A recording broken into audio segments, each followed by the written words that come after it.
All right, Beijing. I think it's safe to say you picked a good one. Oh, yeah, it's a city that really does, well, kind of has it all, right? Sure. I mean, you've got that ancient history, but then right alongside it, you've got those modern marvels. And the culture, don't forget the Oh, culture. absolutely, Yeah. definitely. That culture is both fascinating and complex. Yeah, it's a lot to unpack. Hmm. So today we've got two sources to help us with this. Okay. First up, we're gonna peek at FlightNHotels.com, for booking, I think. Yeah, yeah. And then we've got a snippet here from a guidebook called Discover Beijing. Mm-hmm. And just reading this little snippet, I mean, it's already painting such a vivid picture. It's really interesting to see how these two sources kind of work together, you know? Yeah. Yeah, because one, that's Flight and Hotels, that's all about getting you there right, Right, efficiently and affordably. right, right. But then this guidebook, the Discover Beijing, this one is really going for like igniting your wanderlust. You know what Yeah. I mean? Oh, It's showcasing all those must-see attractions. Really wants to make you excited to go to Beijing. exactly. And Good. that contrast, that's what we're gonna kind of unpack today. Like, I don't just want to give you a list of what to do. Yeah, yeah. I want to see how these sources actually like work together to help you shape your perfect Beijing trip. So let's start with flightandhotels.com. Okay. I was poking around on their homepage and wow, it's just awash in banners. Really? Yeah. I mean, they're screaming about unmatched prices and best deals. I mean, what is the strategy there? Well, it's a classic approach. Yeah. I mean, to appeal to travelers who are really budget conscious, Yeah. they prioritize getting a good value for their money. Right, right. But what's interesting to me is they don't just stop at cheap flights. What else? They're pushing hotel bookings too. So it Yeah. seems like they really are trying to be that like one-stop shop for all your travel planning needs. That's a good point. Yeah. And I noticed they have sections, top destinations and best deal. It's almost like they're curating the experience. Absolutely. It's Yeah. like, well, for those travelers that might just be overwhelmed Right. by the sheer number of choices. Right. Too many options. Exactly.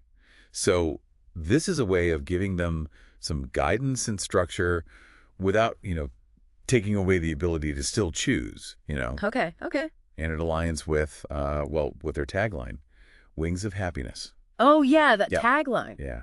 Which speaks to, I think, it speaks to that emotional desire people have. Mhm. They don't just want a logistical transaction. Yeah, yeah. They want a seamless and enjoyable travel experience. Mhm. Like they're really going for that emotional angle. That is a clever tagline. I mean, think about it. Most of those booking sites just focus on price. Right, right. But they're clearly trying to tap into something deeper. Do you think that, like, that emotional appeal actually influences people? Oh, I think it does. Really? I think for some travelers, that sense of happiness and excitement might be the thing that makes them choose one booking site over another. Really? Yeah, even if the price difference is tiny. Interesting. It's about the feeling. Yeah, it's selling that aspiration, that feeling, rather than just the service. Wow. Okay. Hey, I also noticed this. They mention F&H Group several times on the website. Oh, yeah. What do you think that is? My guess is it's their parent company, right? Oh, okay. So that might indicate it's a larger, more established company, Mm-hmm. which for travelers, that might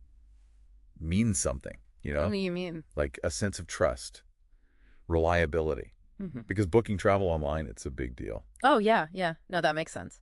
Okay, so that's flight and hotels. Now let's shift gears Okay. and dive into this Discover Beijing guide. So as you were reading through this, what jumps out at you? How do they present the city? Well, it's clear right away they're going for the wow factor. Right. They're hitting all the highlights, like the iconic landmarks and experiences, the things that really make Beijing unique, I think. Right. So you've got, the Great Wall, the Forbidden City, those bustling hutongs. It's that like classic presentation of the city, that rich tapestry of history and culture. Okay, but let's get into the specifics. All right. Because they don't just say, go see the Great Wall. Right. They specifically mention Miqianyu and Bedaling sections. So, like, what's the significance there?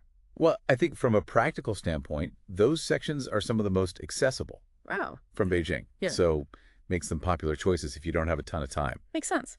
But also, they offer different experiences. Like Miqianyu is known for its scenery, breathtaking scenery, Oh, wow. and those well-preserved watchtowers. Okay. Whereas Bedeling, with its restorations, that gives you more of a glimpse into the historical grandeur. Okay, that's interesting, yeah. And I mean, when they describe the Forbidden City, they use the phrase intricate architecture. Hmm. It just makes you, I mean, it evokes a sense of wonder. Like you really want to experience that firsthand.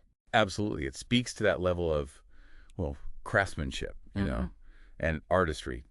That's really hard to grasp unless you see it in person. Yeah. So think, ornate carvings, colorful rooftops, just this symphony of details. It just transports you back in time. Yeah. Okay, so you've got those landmarks, but then they also mention the hutongs, Yes. and they use the phrase old world atmosphere. So what does that even mean? And how does that contrast with like, the Forbidden City or the modern marvels of Beijing? Well, the hutongs, I think, give you a glimpse into a different side of Beijing. One that's, well, I mean, more intimate, less polished maybe. So think of Yeah. like narrow alleyways lined with traditional courtyard houses Okay. and the aromas, of street food filling the air.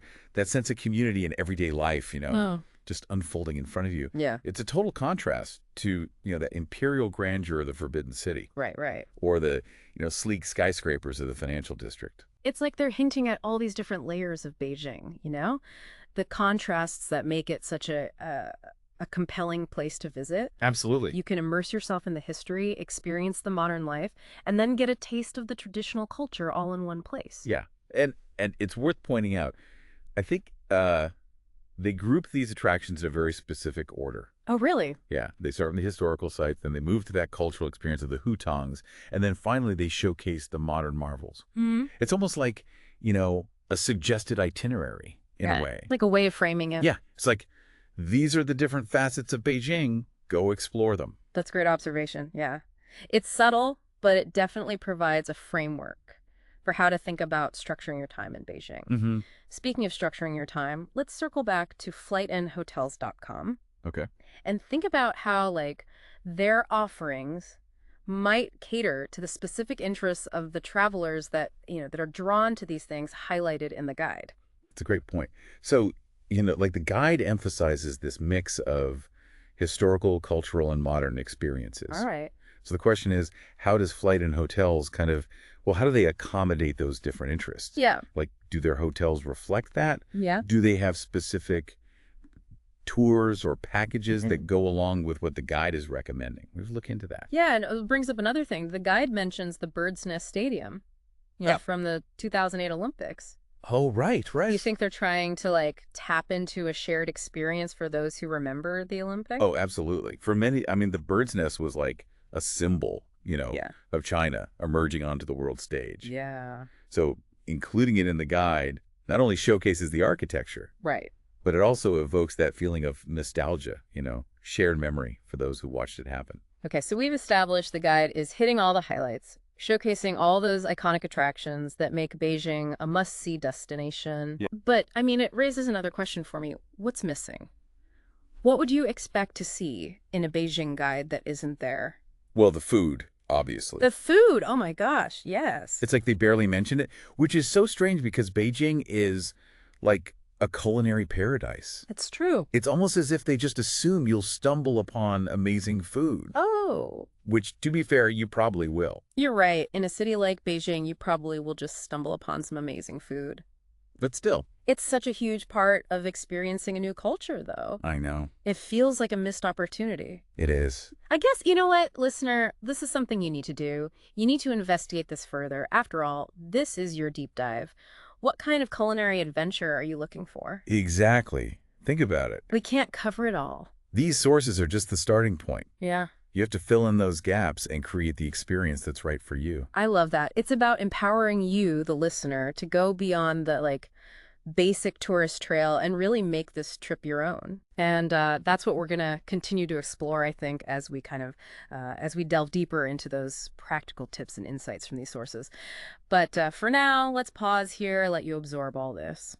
So we were talking about, getting that feel for Beijing. Right. Like beyond the basic tourist stuff. Yeah, and I think the tips section of this guidebook, Discover Beijing, this is where it gets, well, Interesting. Okay, lay it on me. What kind of tips are we talking about here? Well, they really emphasize, practical stuff like packing the right clothes for the season, Oh, right, right, of course. Yeah. using public transport, and even like learning a few basic Mandarin phrases. Yeah. It's very logistics focused. Yeah, no, that makes sense. I mean, especially for a city like Beijing, which can be, kind of overwhelming. Absolutely, yeah. Yeah. But it's interesting what they don't emphasize. Like, there's very little about the actual experience. Yeah, but what do you Like the unexpected stuff that happens when you travel, the cultural nuances, those little moments that you remember. It's almost like they assume you've got that part covered. It's true, they kind of gloss over that. Yeah, they're focused on making sure you don't miss your flight or, completely misunderstand something,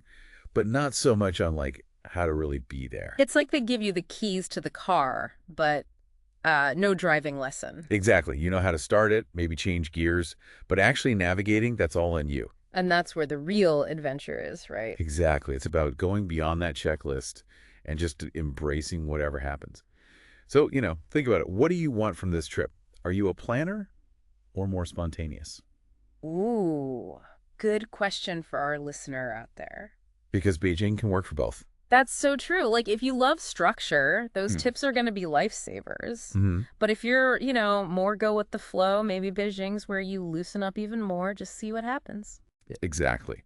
This deep dive, it's just the starting point. We're giving you some ideas, but the magic happens when you're actually there. I love that, yeah. Oh, and speaking of the things we kind of glossed over, the food. Oh, right.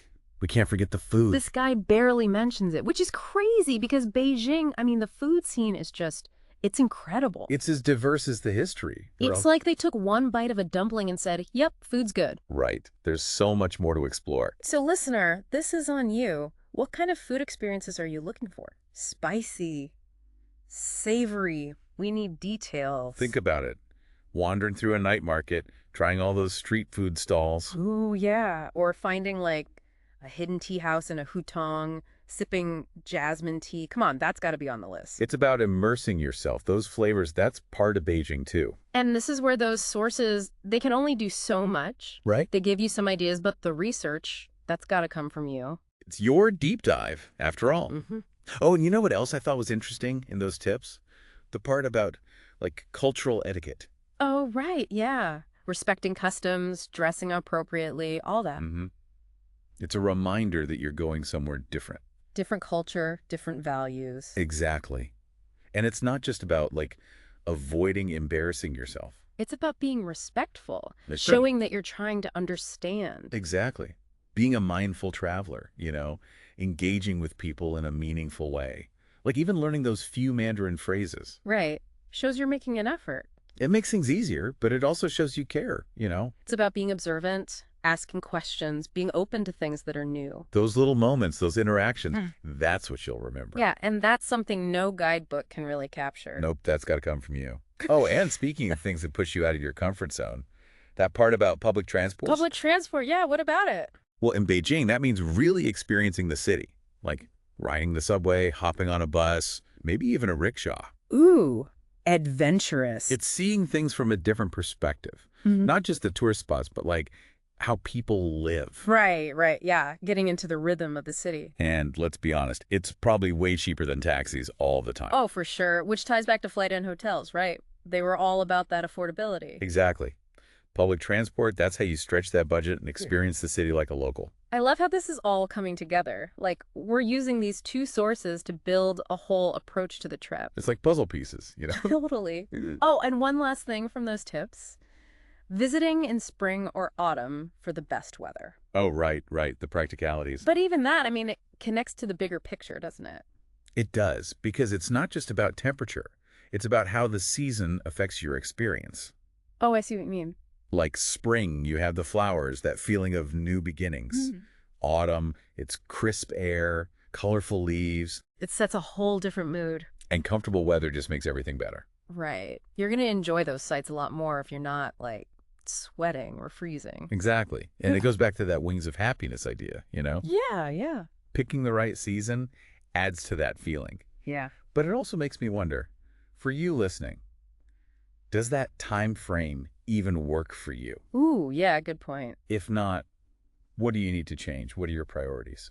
That's something to think about because even the most basic advice, you got to make it work for you. Uh, All right, let's take a pause here, listener. Absorb all this. We'll be back in a bit.